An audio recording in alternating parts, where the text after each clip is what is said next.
अस्सलामुअलैकुम। टेलीस्कूल के इस एजुकेशन प्रोग्राम में खुशामदीद।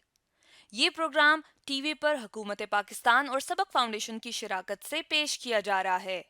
इसके लेसन्स पाकिस्तान के तमाम तालीमी बोर्ड बशमूल कैम्ब्रिज के सिलेबस के मुताबिक तैयार किए गए हैं, जिसमें एजुकेशन कंटेंट सबक फाउंडेशन प्रोवाइड कर रही है। सबक फाउंडेशन की वेबसाइट सबक.pk पर केजी से 12वीं जमात तक वीडियोस और प्रैक्टिस टेस्ट बिल्कुल मुफ्त दस्तियाब हैं। जनरल साइंस लेसन में आज हम लेज़र के टॉपिक को डिस्कस करेंगे, जो कि फेडरल बोर्ड पंजाब के सिंध की class 10th chapter number 10 science and technology में मौजूद है, और यही टॉपिक बलूचिस्तान और कैम्ब्रिज की क्लास 10th में भी मौजूद है।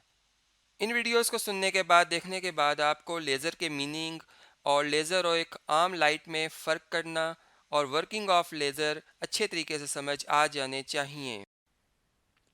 आज के लेसन और इससे मुंसलिक तमाम वीडियो लेक्चर्स को घर बैठ के देखने के लिए आप सबक.pk की वेबसाइट पे जा सकते हैं और वहां फ्री वीडियो लेक्चर्स के साथ साथ प्रैक्टिस टेस्ट भी मौजूद हैं, जिन्हें देखकर आप अपने कॉन्सेप्ट्स को पुख्ता कर सकते हैं और इम्तिहानात में ट्यूशन लिए बगैर शानदार नंबर हासिल कर सकते हैं।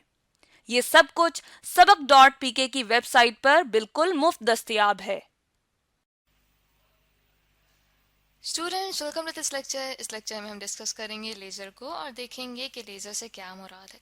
तो स्टूडेंट्स, जैसे कि हम देखते हैं कि मार्केट्स में एक डिवाइस मौजूद होती है जिसके थ्रू हम लाइट हासिल करते हैं। जैसे कि आप इस तस्वीर में देखते हैं कि ये डिवाइस कहलाती है फ्लैश लाइट, और जब इसे हम ऑन करते हैं तो इसमें से जो रोशनी निकलती है तो हम देखते हैं कि वो फैल रही होती है। जैसे कि आप इस डायग्राम में देख रहे हैं कि इस टॉर्च में से जो लाइट निकल रही है वो एक ही डायरेक्शन में नहीं है, बल्कि वो मुख्तलिफ डायरेक्शंस में फैल रही है।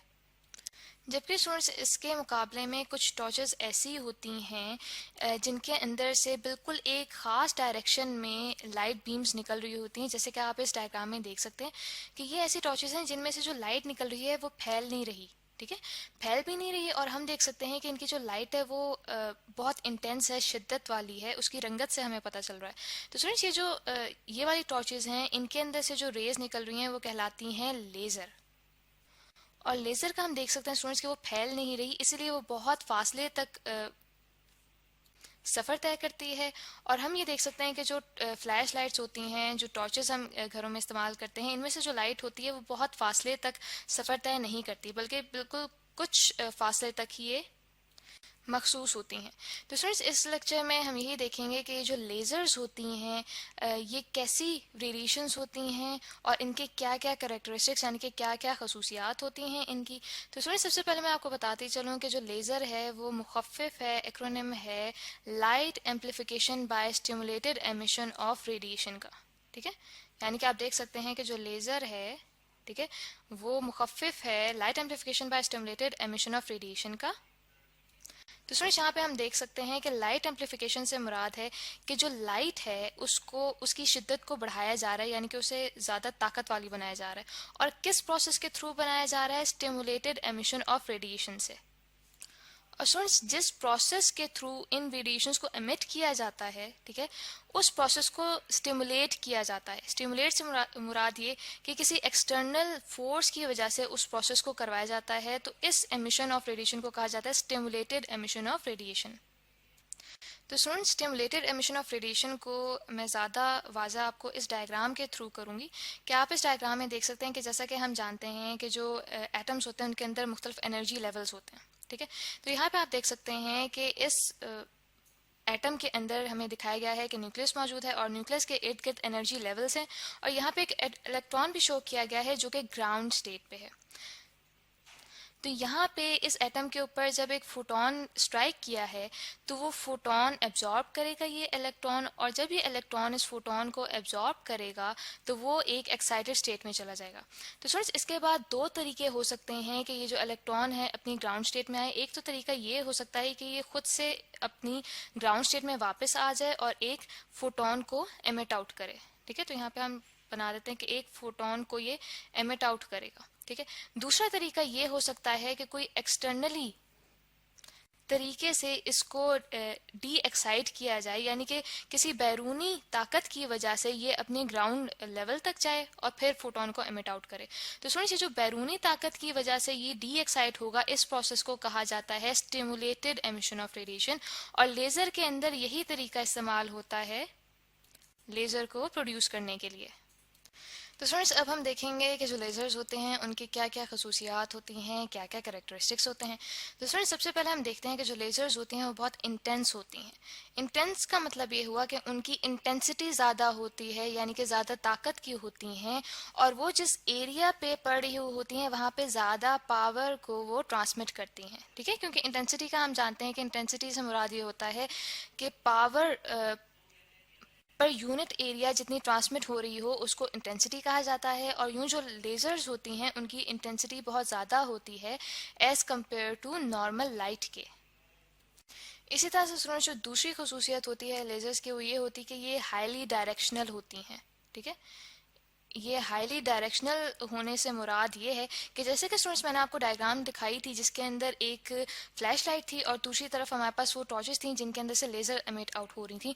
तो हमने देखा था कि जो फ्लैश लाइट थी उसके अंदर से जो लाइट निकल रही थी वो फैल रही थी मुख्तलिफ डायरेक्शंस में। ठीक है, यानी कि एक डायरेक्शन में वो लाइट नहीं जा रही थी, जबकि उसके मुकाबले में जो लेज़र वाली टॉर्चेस थी उनके अंदर से जो लेज़र्स एमिट आउट हो रही थी वो हाईली डायरेक्शनल थी, यानी कि सिर्फ एक डायरेक्शन में वो ट्रेवल कर रही थी। तो चूंकि स्टूडेंट्स जो लेज़र्स हैं वो खासी इंटेंस होती हैं और डायरेक्शनल होती हैं, इसलिए आप इस डायग्राम में देख सकते हैं कि यहाँ पे जो लेज़र्स एमिट आउट हो रही हैं वो कितने फासले तक जा रही हैं। ठीक है, हालांकि इसके मुकाबले में जो फ्लैश लाइट्स होती हैं वो इतने फासले तक बिल्कुल भी नहीं जा सकती। हम देखते हैं कि वो बहुत थोड़ी दूर तक वो लाइट्स जगह को रोशन कर रही होती हैं। इसी तरह से स्टूडेंट्स जो लेज़र्स हैं उनकी तीसरी खसूसियत ये आ जाती है कि ये मोनोक्रोमेटिक होती हैं। ठीक है, मोनोक्रोमेटिक। मोनोक्रोमेटिक स्टूडेंट, सबसे पहले मैं आपको इसके लिए बताती चलूँ कि इसमें मैं आपको बताऊंगी वेवलेंथ से मतलब डिटेल के जो लेज़र्स होती हैं उनकी वेवलेंथ क्या होती हैं। तो स्टूडेंट, जो वेवलेंथ होती है वो एक्चुअली डिस्टेंस होता है एक वेव के अंदर एक पॉइंट से लेके दूसरे पॉइंट तक। जैसे कि आप इस डायग्राम में देख सकते हैं कि जैसे कि मैंने आपको बताया कि एक पॉइंट से लेके दूसरे पॉइंट तक का जो डिस्टेंस होता है वो वेवलेंथ होता है। और वो डिस्टेंस कौन सा, कि मिसाल के तौर पे यहाँ पे अगर मैं मैक्सिमम एम्पलीट्यूड यहाँ पे देखूँ, ठीक है, जो मैक्सिमम पॉइंट है मेरे पास इस वेव में, वो पॉइंट जब रिपीट होगा इसी डायरेक्शन में, तो इस पॉइंट ए से लेके बी पॉइंट तक का जो फासला है, ठीक है, ये है वेवलेंथ। ठीक है, ये है वेवलेंथ। इसी तरह से इस वेव को और आगे कंटिन्यू करते हैं। ठीक है, तो हमारे पास जो नीचे ट्रफ्स हैं, ट्रफ्स के अंदर जो मैक्सिमम पॉइंट है हमारे पास, ठीक है, यहाँ पे भी हमारे पास जो वेवलेंथ है वो यहाँ से लेके यहाँ तक का फासला है। ठीक है स्टूडेंट्स, जैसे कि मैंने आपको बताया कि जो लेजर्स हैं वो मोनोक्रोमेटिक होती हैं, तो इसका मतलब ये है कि जो लेजर्स होती हैं उनके अंदर जितनी भी रेडिएशंस होती हैं वो सेम वेवलेंथ की होती हैं, यानी कि एक वेवलेंथ की होती हैं। ठीक है, यानी कि जितनी भी रेडिएशंस एक लेजर के अंदर मौजूद होंगी उनका ये जो फासला है एक पॉइंट से दूसरे पॉइंट तक का, ये बिल्कुल सेम होगा। जैसे कि स्टूडेंट्स मैंने आपको बताया कि जो नॉर्मल लाइट है वो फैल रही होती है, वो फैलती है इसलिए कि उसके अंदर जो रेडिएशंस मौजूद होती हैं वो मुख्तलिफ वेवलेंथ्स की होती हैं। जैसे कि आप स्टूडेंट्स आप इस डायग्राम में देख सकते हैं कि ये सनलाइट है जिसके अंदर बहुत से कलर्स मौजूद होते हैं। ठीक है, तो बहुत से कलर्स इसलिए होते हैं कि ये मुख्तलिफ रेडिएशंस होती हैं जो कि मुख्तलिफ वेवलेंथ्स की होती हैं। जैसे कि आप यहाँ पे देख सकते हैं कि यहाँ पे हम देख सकते हैं कि जो पर्पल कलर में हमारे पास रेडिएशन है इसकी वेवलेंथ यहाँ से लेके यहाँ तक है। ठीक है, ये इसकी वेवलेंथ है, जबकि हमारे पास यहाँ पे जो ग्रीन कलर में रेडिएशन है उसकी वेवलेंथ इससे बिल्कुल डिफरेंट है। ठीक है, जो इससे ज़्यादा है, ठीक है, ये इसकी वेवलेंथ है। इसी तरह से हम देख सकते हैं कि जो रेड वाली है उसकी जो वेवलेंथ है वो सबसे ज़्यादा है इनके अंदर। और स्टूडेंट्स इसके मुकाबले में अगर हम लेज़र की रेडिएशंस को देखें तो उसके अंदर जो वेवलेंथ्स होती हैं सब रेडिएशंस की वो बिल्कुल सेम होती हैं। जैसे कि आप यहाँ पे देख सकते हैं कि जो सारी की सारी रेडिएशंस हैं एक लेज़र के अंदर उनके जो वेवलेंथ है वो बिल्कुल सेम है। ठीक है, इन सब का वेवलेंथ बिल्कुल सेम है, इसीलिए इन्हें मोनोक्रोमेटिक कहा जाता है। तो स्टूडेंट्स इसके बाद जो फोर्थ खसूसियत आती है लेज़र्स की वो कहलाती है कोहेरेंस। ठीक है, यानी कि इनके अंदर जो खसूसियत है वो होती है कि ये कोहेरेंट होती हैं। तो स्टूडेंट्स, कोहेरेंट से मुराद है कि जितनी भी रेडिएशंस होंगी एक लेज़र के अंदर वो इन फेज होंगी एक दूसरे के साथ, ठीक है। इन फेज होने से मुराद ये है कि मैं यहाँ पे एक ग्राफ के थ्रू आपको क्लियर करती हूँ कि जैसे कि हमारे पास एक वेव है, ठीक है, इसी के मुकाबले में अगर दूसरी वेव है जिसका एम्पलीट्यूड फॉर एग्जांपल डिफरेंट है, ठीक है, यहाँ पे आप देख सकते हैं कि उसका एम्पलीट्यूड डिफरेंट है, तो हम देख सकते हैं कि टाइम के साथ साथ जो दोनों का मैक्सिमम पॉइंट है, ठीक है, मैक्सिमम पॉइंट एक ही टाइम पे आ रहा है, ठीक है। इसका मतलब ये हुआ कि ये दोनों वेव्स इन फेज हैं एक दूसरे के साथ। तो स्टूडेंट्स, यहाँ तक मैंने आपको बताया कि जो लेज़र होती हैं वो कोहेरेंट होती हैं, ठीक है, यानी कि उनके अंदर जो रेडिएशंस होती हैं उनके दरमियान में फेज डिफरेंस नहीं होता। लेकिन स्टूडेंट्स, जो लेज़र्स के अंदर कोहेरेंस होती है वो कुछ टाइप्स की होती है, यानी कि एक टाइप कहलाती है स्पेशियल कोहेरेंस और दूसरी टाइप कहलाती है टेम्पोरल कोहेरेंस, जो कि टाइम से रिलेटेड होती है। तो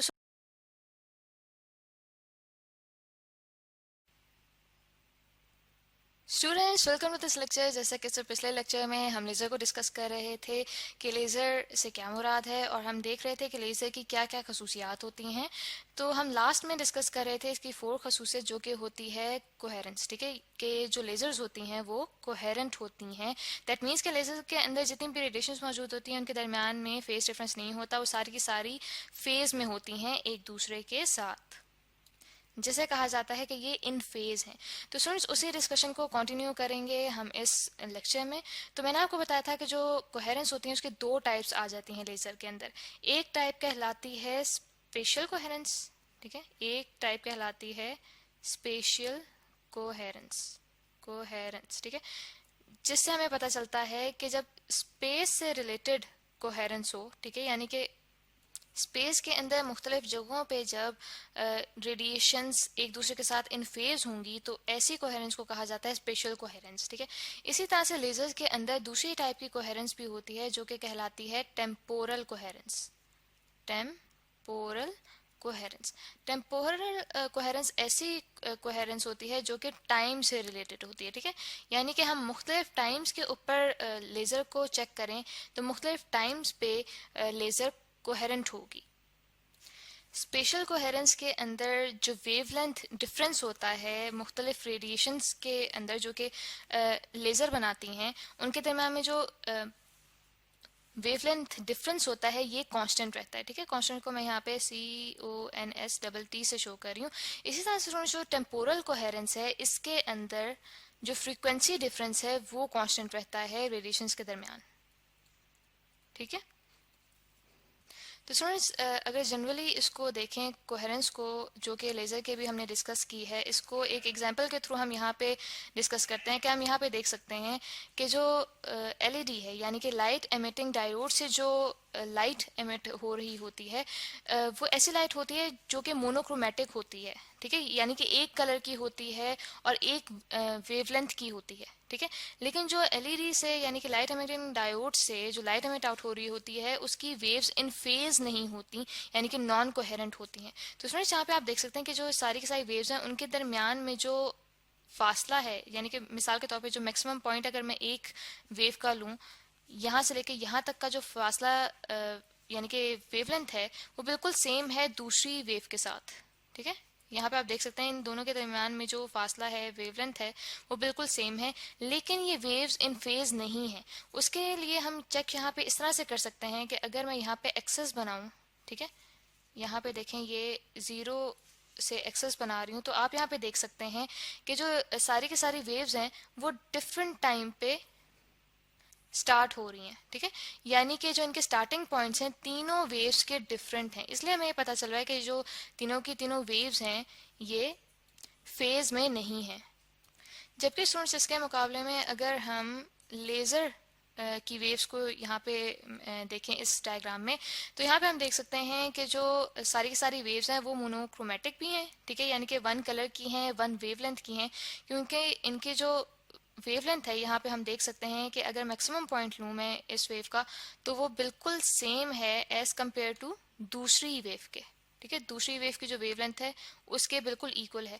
और साथ ही हम ये देख सकते हैं कि अगर यहाँ पे मैं एक्सेस ड्रॉ करती हूँ तो ये जो तीनों की तीनों वेव्स हैं ये एक ही टाइम पे स्टार्ट हो रही हैं। ठीक है, अगर मैं एक्स एक्सेस पे टाइम लूँ तो ये तीनों की तीनों वेव्स जो हैं वो एक ही टाइम पे स्टार्ट हो रही हैं। और हम ये देख सकते हैं कि अगर इनका मैक्सिमम पॉइंट हम देखना चाहें तो वो भी एक ही पॉइंट पे आ रहा है, एक ही टाइम पे आ रहा है। तो दैट मीन्स कि ये जो वेव्स हैं ये इन फेज हैं।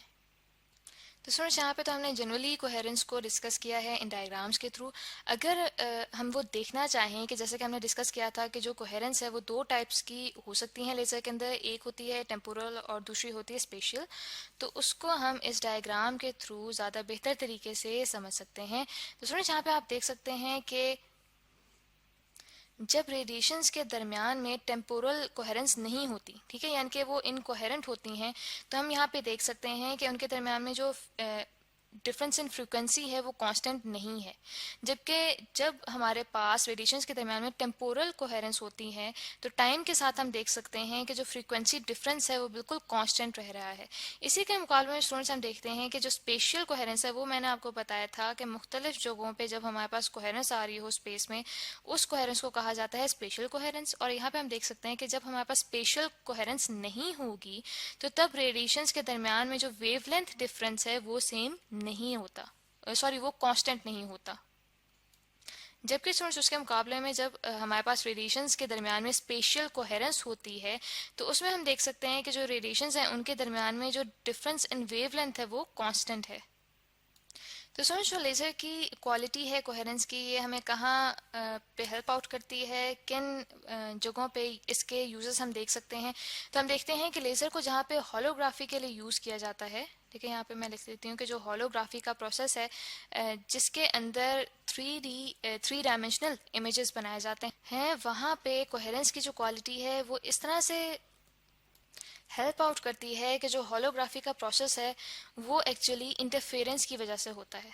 ठीक है, जहाँ पे डिफरेंट रेडिएशंस होती हैं वो जब इंटरफेयर करती हैं यानी कि एक दूसरे के साथ कंबाइन होती हैं तो हमारे पास कंस्ट्रक्टिव या डिस्ट्रक्टिव इंटरफेरेंस होती है। ठीक है, तो वो इंटरफेरेंस ज़्यादा बेहतर तरीके से हो सकती है जब उन रेडिएशंस के दरमियान में कोहेरेंस हो।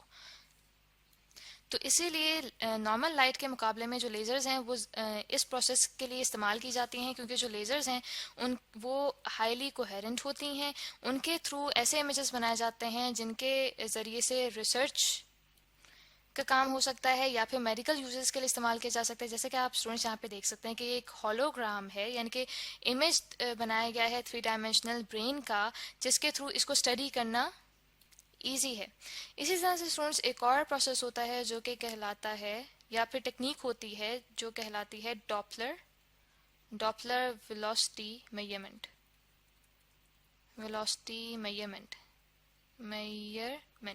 इसके अंदर भी लेज़र की जो क्वालिटी है कोहेरेंस की उससे फ़ायदा उठाया जाता है। इस टेक्निक के अंदर स्टूडेंट्स जो लेज़र बीम है उसके अंदर होने वाले डॉपलर शिफ्ट को इस्तेमाल करते हुए किसी भी फ्लूइड के फ्लो की वेलोसिटी मेजर की जाती है। ठीक है, यहाँ पे मैं लिख लेती हूँ कि इस टेक्निक में जो लेज़र के अंदर होने वाला डॉपलर शिफ्ट होता है, ठीक है, डॉपलर शिफ्ट होता है, उसको यूज़ करते हुए किसी भी फ्लूइड के फ्लो की वेलोसिटी चेक की जाती है। ठीक है, वेलोसिटी उसकी मेजर की जाती है।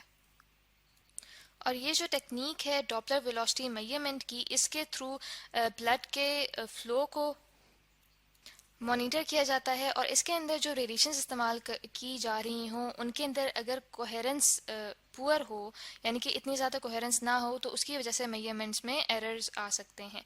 तो आई होप स्टूडेंट्स कि आपके लेक्चर से समझ आ गया होगा।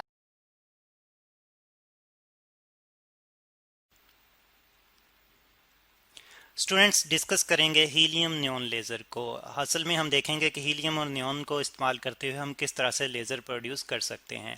तो यहाँ पे जो हम लेज़र प्रोड्यूस करने के लिए जो मटेरियल इस्तेमाल करते हैं वो गैसेस करते हैं। गैसेस जो कि हमारे पास हीलियम और नियॉन हैं।